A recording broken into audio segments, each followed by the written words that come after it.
Hey guys, welcome back, it's Ripe again. In today's video, a terrible entitled customer demands free food at a coffee shop. She mistakes a disabled veteran for being an employee and slaps him. She never expected who he actually is. Here is what happened. I'm a disabled veteran living in a small, peaceful town. A few years back, I lost my beloved wife and we had no kids. It was difficult to be left alone in the world all of a sudden, especially after being wheelchair bound. But things were not all bad. The people around me made sure I was not left feeling lonely. They supported me through thick and thin, so much so that they helped me set up a small coffee shop after I started spiraling into depression. It was not much at first, just a hole in the wall with a few mismatched chairs and some wooden tables. But as the town grew, so did the influence of my little coffee shop. In less than a year, it had turned into a chain with branches all over the town. But still, I did not stop working at the shops. It was a day like any other. I had come to the newest branch of my coffee shop to help the staff. That day, as I was cleaning the low tables on my wheelchair, a Karen came and sat there. You know the type, bob haircut, glasses, that aura, but I was not about to judge a book by its cover, or in this case, a customer by her aura. I greeted her warmly and beckoned my server, a high school girl, over to take her order. The shop was not busy, just a handful of elderly regulars engaged in lively banter over at a corner table. I figured it was the perfect moment to roll my wheelchair over to an open window and enjoy the warmth of the sun. Barely 5 minutes had passed when I felt something hit my shoulder. Turning, I found a balled-up napkin nestled against my wheel. I looked up then, only to find Karen glaring at me. Honestly, I was a bit irritated. Was that really the best way to get my attention? But then again, maybe I was just lost in my thoughts and did not hear her calling for me. So I rolled over to her table. Me, hello there, is there something I can help you with? Karen, finally. Yes, I need those tiramisu cakes that the girl has stacked. I looked towards the freshly stacked pastries, but instead of calling over the young girl, I signaled another woman who was closer to my age. She was a single mom and had worked in a retail shop as a cashier before I employed her. If anyone could have dealt with Karen, it was her. I did not want the young girl's first job to be scared by a Karen. To avoid confusion, I'll be referring to the high schooler as younger staff and the single mom as older staff. But before the older staff was even halfway to Karen's table, I was caught off guard when Karen, ever so casually, gave my wheelchair a light kick. Karen, do you get paid to daydream out the window? Life's tough, but that doesn't mean you can just coast through. Maybe you need a job that suits your limitations. Me, excuse me? Karen, some people just want to take the easy way and live on pity points, I guess. She continued to look me up and down, calling my excuse pathetic, as if the struggles I had faced were nothing, that my life was easy because I was bound to a wheelchair. She opened her mouth to say some more dumb things, but before she could continue, the older staff intervened by asking for her order. I did not want to ruin the mood on the first day, so I simply rolled away and had the older staff deal with the Karen. Though, now looking back, I should have kicked Karen out right then and there. Maybe living with such sweet people these past years have made me soft. Things again went back to normal as I glazed out the window, but I made sure to keep an eye on Karen and my staff members. Soon, Karen finished her tiramisu cake and coffee and signaled for the younger staff to come over. My internal radar was on high alert, and before my staff could respond, I had already wheeled over to Karen's table, which made Karen scoff at me again. The younger staff was confused as she approached the table, but Karen did not give her much time to think as she placed the order for a red velvet cake and coffee to go. Younger staff, there's an offer going on right now. You can get the second tiramisu cake at half the price. Unless you only want the red velvet. But Karen smiled stiffly and said that it was a gift anyway, so she did not care for the price. The younger staff was confused at her words, but took the order and packed it quickly. But the real problem started when Karen was given her bill. I heard Karen scream and turned back just in time to see her throw the bill back in the younger staff's face before shouting about being disrespected. I immediately came up to them and asked what was happening. This prompted Karen to start shouting in my direction now, though I was thankful that my younger staff could now slip free. Karen, you people are nothing but thieves. Your staff is utterly brainless. How dare you charge me for that second pastry and coffee? I clearly said it was a gift. What? What was she talking about?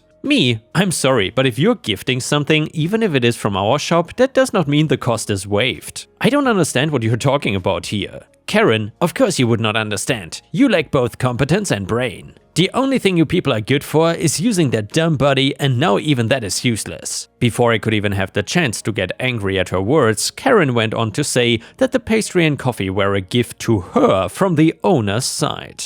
That she and the owner were childhood friends who had recently reunited, and he was the one who had invited her to his coffee shop. She went on to say how she was disappointed in the staff he had hired and will be complaining to him and getting us all fired. Now, you could imagine my exasperation. I was so done with her lies and tantrum that I outright told her to drop the act and pay the bill and stop acting like a child. I was going to tell her that it was my coffee shop that she was standing in when this Karen suddenly reached over and slapped me. It was not the first time I had encountered someone as rude and annoying as Karen, though it sure has been a long time. Before this Karen could do any more harm, I pushed her away and shouted for a friend of mine who worked as the head baker at the main branch, and like how I had come here to work and help the staff, she was here to guide the new bakers. She was also a veteran like me though. Her disability was not visible like mine. But what was visible was her muscles and her dark expression as soon as she came out of the bag. Karen tried to lunge at me, screaming at how she would be making sure that we are all fired, for before her voice got muffled as she got tackled to the ground by my friend. My older server had already called for the police, and since the officers knew me, they were quick to respond. As Karen tried to kick my friend away, I heard the police sirens in the distance. The police entered soon after,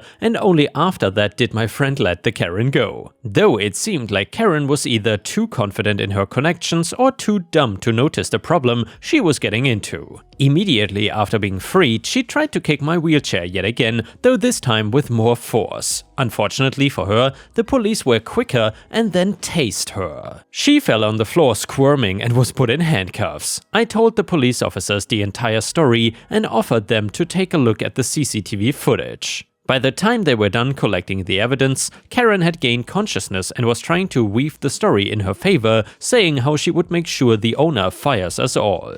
I then revealed that I was the owner of this restaurant chain, and now she would be spending her weeks in jail. The expression on her face as she was dragged away gave me some amusement after all this drama. Needless to say, we never saw her again. And yeah, Ripe Stars, I hope that Karen will never come back and certainly enjoy her stay in the local jail. If you attack a disabled person in public, you really only deserve the worst that is coming to you. What a terrible human being. Either way, if you liked the story, please don't forget to like the video and maybe even post some star emojis in the comments, because that would help me tremendously. The next one is a fantastic malicious compliance story. My brother-in-law grows avocados in California. Several years ago, a portion of his ranch was ravaged by a wildfire, or so he thought at first. When the smoke cleared, it became obvious that the fire was caused by an electrical line that was blown over by strong winds and had landed on his fence, catching it on fire. Since he had been planning on diversifying his crops anyway, he decided he would simply replace his fence, replant, and move on. To that end, he called up the electric company that owned the downed line and asked them for about $10,000 in compensation to replace the fence that had been destroyed by their electrical line.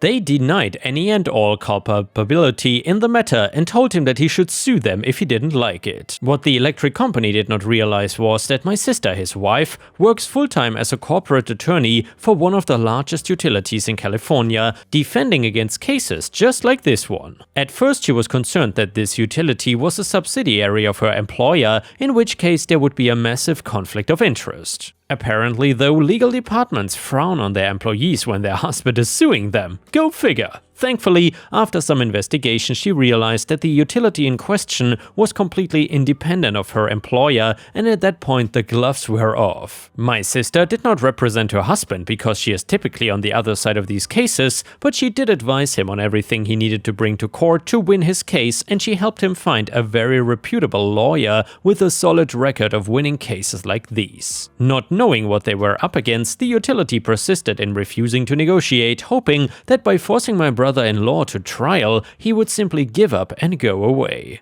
Spurred on by my sister's insistence that he had a solid case, he called their bluff and went to trial. As it turns out, California takes agricultural damage very seriously, and the court conducted its own independent investigation. It estimated the total damages at around $335,000, which is over 33 times as much as my brother-in-law had asked for initially. Furthermore, there is a law in California that awards triple damages in cases where agriculture is impacted, so the utility that had been unwilling to negotiate over $10,000 was now on the hook for over $1 million in damages. When all was said and done, my brother-in-law confided to me that he would gladly have settled for the $10,000 in arbitration, and that it would probably have taken him over a decade to even sell $1 million worth of crops. The utility had to have their day in court though. Update: as I mentioned at the top of the story, and others have pointed out, I had some details wrong. So I spoke to my sister last night and I got a refresher. Rather than editing the original story, here's a list of things that I messed up in telling the story. So first of all, this happened about 10 years ago. My brother-in-law's original settlement offer was $60K, not $10K. While they initially thought that the downed power lines were owned by a utility, possibly the one my sister works for, they turned out to be privately owned by a quarry,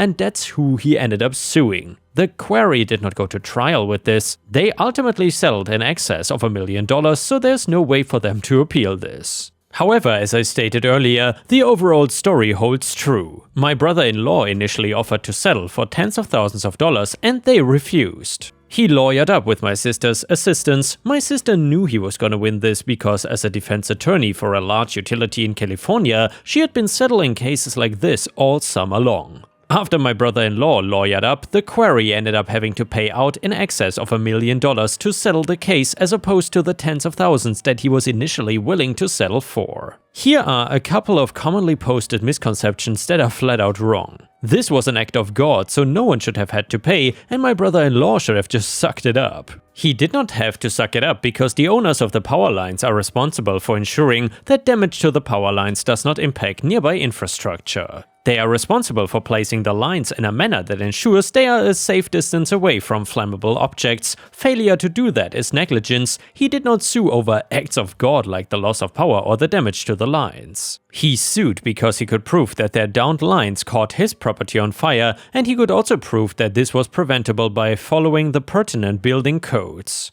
My brother-in-law will never see a dime of that once the lawyers take their cut and the appeals are exhausted. The fact is that because they settled in arbitration, no appeal is possible. He received the majority of that money and used most of it to pay off the mortgage on the ranch and to repair the damage from the fire. He sank the rest of it into the sizable mortgage on his house. And the next one is a story from r/am I the a-hole. So I have this coworker, let's call him Dave. He's a great coworker and is excellent at his job. We've worked together for a little over 5 years. Dave is in a wheelchair, and if you ask him about it, he will tell you that he is a disabled veteran. However, his disability is not service-related. Recently, we have finished a job for a big client under time and under budget. The company gave our team a big bonus check last week, and our manager thought we should all go to a steakhouse to celebrate. A few of us decide to go to a local brewery afterwards. I have a coworker giving me a ride after dropping my car off at home. At the brewery, I start chatting with this woman, let's call her Amy. Amy and I really hit it off. She is there with some friends and we all end up sitting at a table. One of Amy's friends is being really friendly with Dave.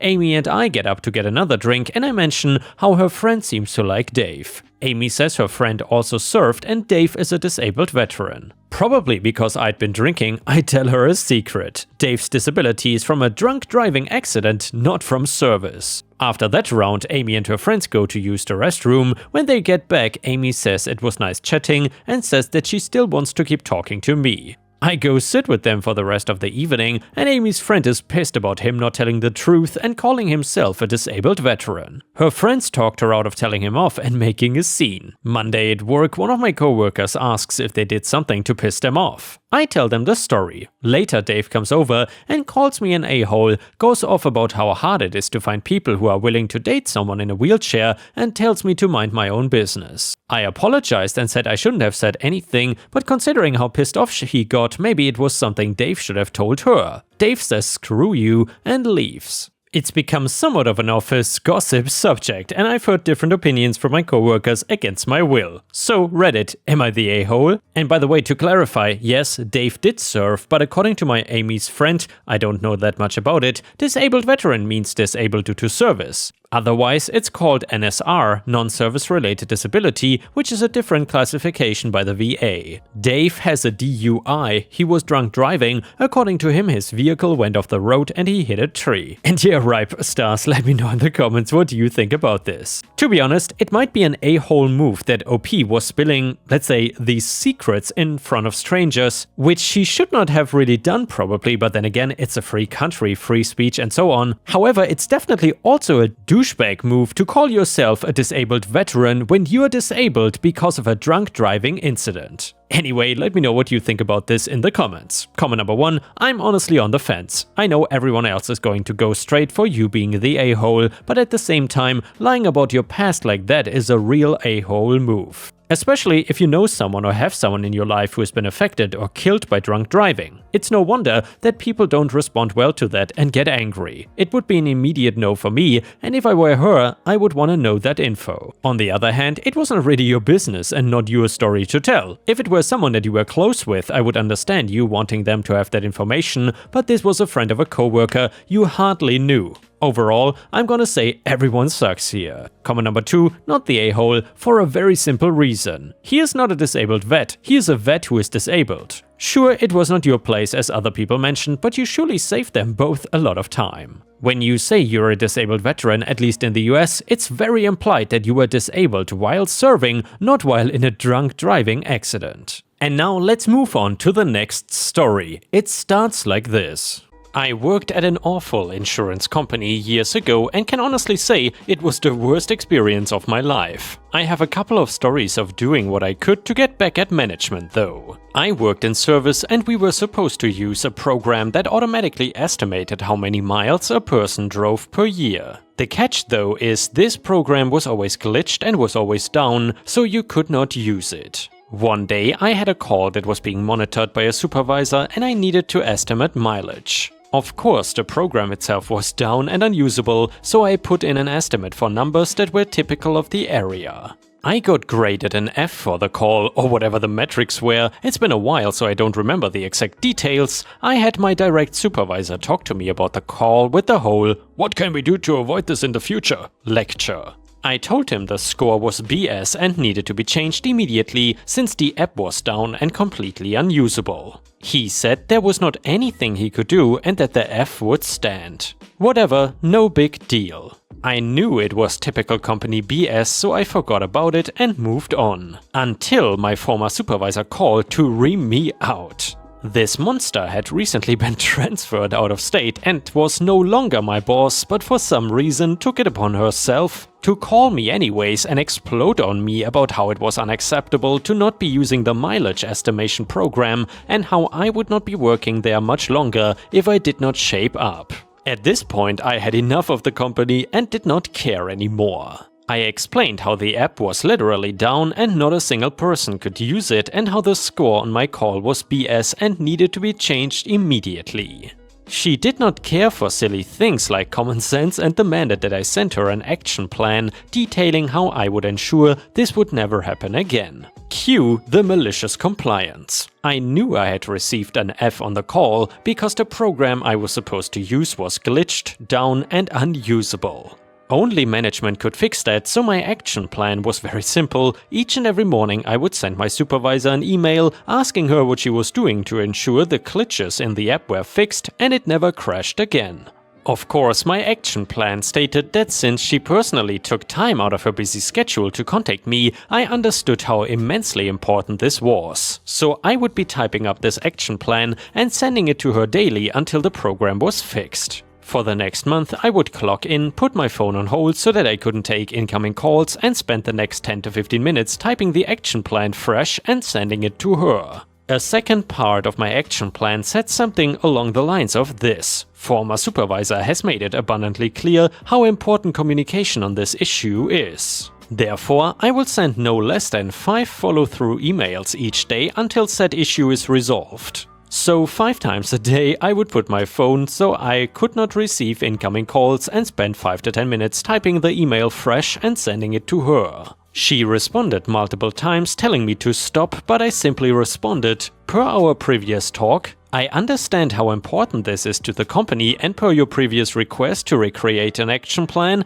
I will continue to do this until the program is fixed. After all, I want to ensure that I'm always using the required programs and never get graded an F in a call again." I kept this up for my last month with the company, during which I turned into Peter Gibbons from Office Space and completely and totally stopped caring about everything. Part 2 of the story. At the end of my previous story I mentioned that I went full Peter Gibbons from Office Space on Geico, and Geico I suppose is the company OP works for.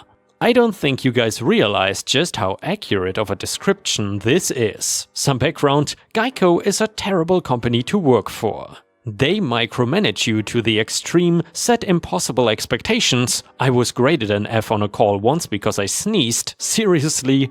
And you only have 4 graded calls a month, and this is what determines your ranking as an employee, and expect you to put up with the scum of the earth. I once kept a week-long tally of how many times customers cussed me out every day. I did the math and realized I averaged being cussed out about 15 times a day. Of course, if you work for Geico, this is something you are all aware of. I worked for this hellhole at the height of the recession. I sat at a computer all day answering phones and then went home and filled out applications until 9:30 to 10 at night with nothing to show for it for over a year. I'm not the type of guy who gets depressed or lets things get me down, but working at this hellhole ruined my life so severely that I started puking every morning before going into work. I had to call my mom as a grown-ass adult on my way to work most mornings and ask her to convince me not to turn around and go home. Something about me: I never call out of work. I will go into work feeling so sick that I feel like I'm going to die, but I don't call out. And by the way, ripe stars, in my opinion, that's definitely not a healthy work ethic. I am a bit of a workaholic myself, but I would still put my health first before pleasing some kind of douchebag boss. Let me know what you think about this in the comments. Either way, let's continue. Except at Geico. I hated the job so much and was done being treated like dirt, done with the insane micromanagement, moronic managers, computer programs that crashed every other minute, and customers who were calling directly from Satan's butthole. I was finishing my master's in teaching credential program at the time and realized that after a year of looking for another job, my student teaching internship was 2 months away, so I just stopped caring. Don't get me wrong, I understand the average customer did nothing wrong to me, and I always treated them right, but if somebody cussed me out, I hung up on them. If somebody gave me an attitude, I would put them on hold for 10 minutes while I went to grab a coffee. I purposely stopped following the corporate script and never upsold anything ever. Then I realized that the morning nausea and vomiting I had been experiencing would go away if I simply didn't go into work. I had plenty of sick time saved up and would just call out if I felt like it. If I didn't feel like it, I would just not show up. I ran out of sick time pretty quickly doing this. My logic was simple, and I'll explain that in a bit. One day I had it scheduled to miss the first half of the day to attend a mandatory meeting in regards to setting up my student teaching internship. I told my supervisor I would be in around 1 or so, depending on how long things took. The day was awesome and I was feeling super enthusiastic about this new chapter in my life until I started driving north to go to work. Then that Geico-y feeling of misery hit me, but only for a minute. I called my wife and told her I was hungry. We should get pancakes, so we did. We took our time eating. I had a cup of coffee. Then another, and she asked me if I had to go to work. I said yep, and asked for a third refill. She asked if I was planning on going in, to which I responded, nope. She asked me if I had called to tell anyone, and I said, nope, and that was that. I took the rest of the day off and loved every minute of it. My supervisor called at least 3 times, and I hit the ignore button every time. He left 3 messages about how my behavior was unacceptable too. I deleted all of them. The next day I woke up feeling a bit better, only to have that nausea feeling hit me the second I realized I had to go to work. So I took my time getting ready, waited 45 minutes or so for traffic to clear, and slowly made my way into the office. The boss was waiting for me, and as soon as I clocked in, he asked me to meet him in a side office. We sat making small talk for a couple of minutes until a higher-up came in. Not his boss, but his boss's boss. That would make him my boss's boss. Really serious stuff. The two of them started tag-teaming me, telling me how my behavior was unacceptable, how I should be ashamed of myself, how I needed to be a team player, that I was on thin ice, and blah blah blah.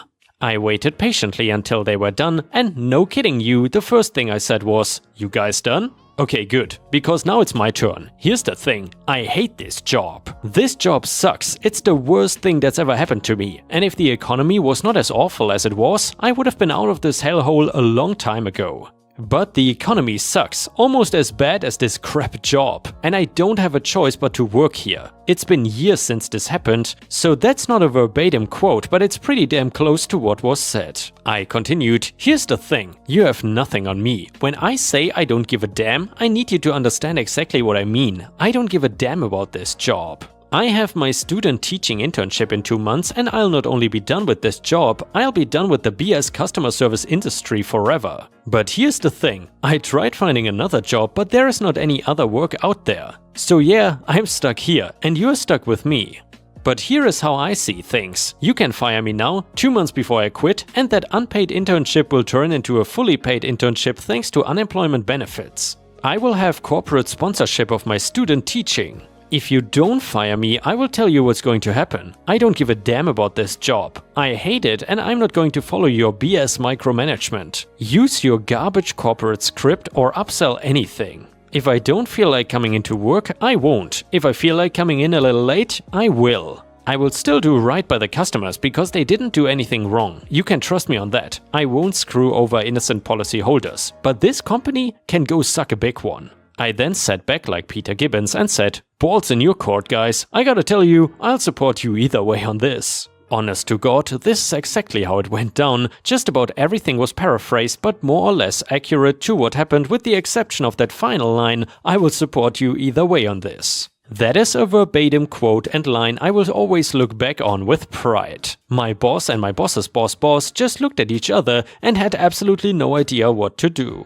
Eventually, my boss's boss looked at me and said, "Well, I have to say, usually people are not that honest. I appreciate you being so direct and honest with me. I guess you can go back to work now." So I did. Of course, being the little piece of work I am, I shook his hand before I left and said that it was nice meeting him. I spent the next month or so more or less doing what I wanted to do at the company. I still treated customers who deserved it with respect, except for the very last one, but that's another amazing story. But now I did not use the corporate script, upsell anything that was not relevant to the customer, or worry about any of the moronic scores or quotas.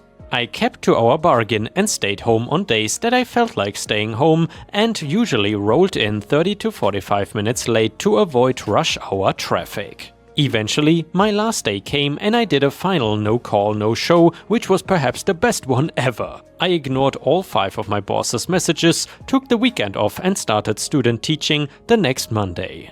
I am now on my 8th or 9th year teaching, and there has never been a time when I did not look back at the end of my tenure at Geico with anything other than pride. And with this, we have reached the end of the video. However, if you cannot get enough of my content, please check out my endless playlist, where you can find thousands of hours of content. In addition, please don't forget to subscribe to my channel to not miss any of my daily uploads. Thank you so much in advance, and I hope to see you again tomorrow.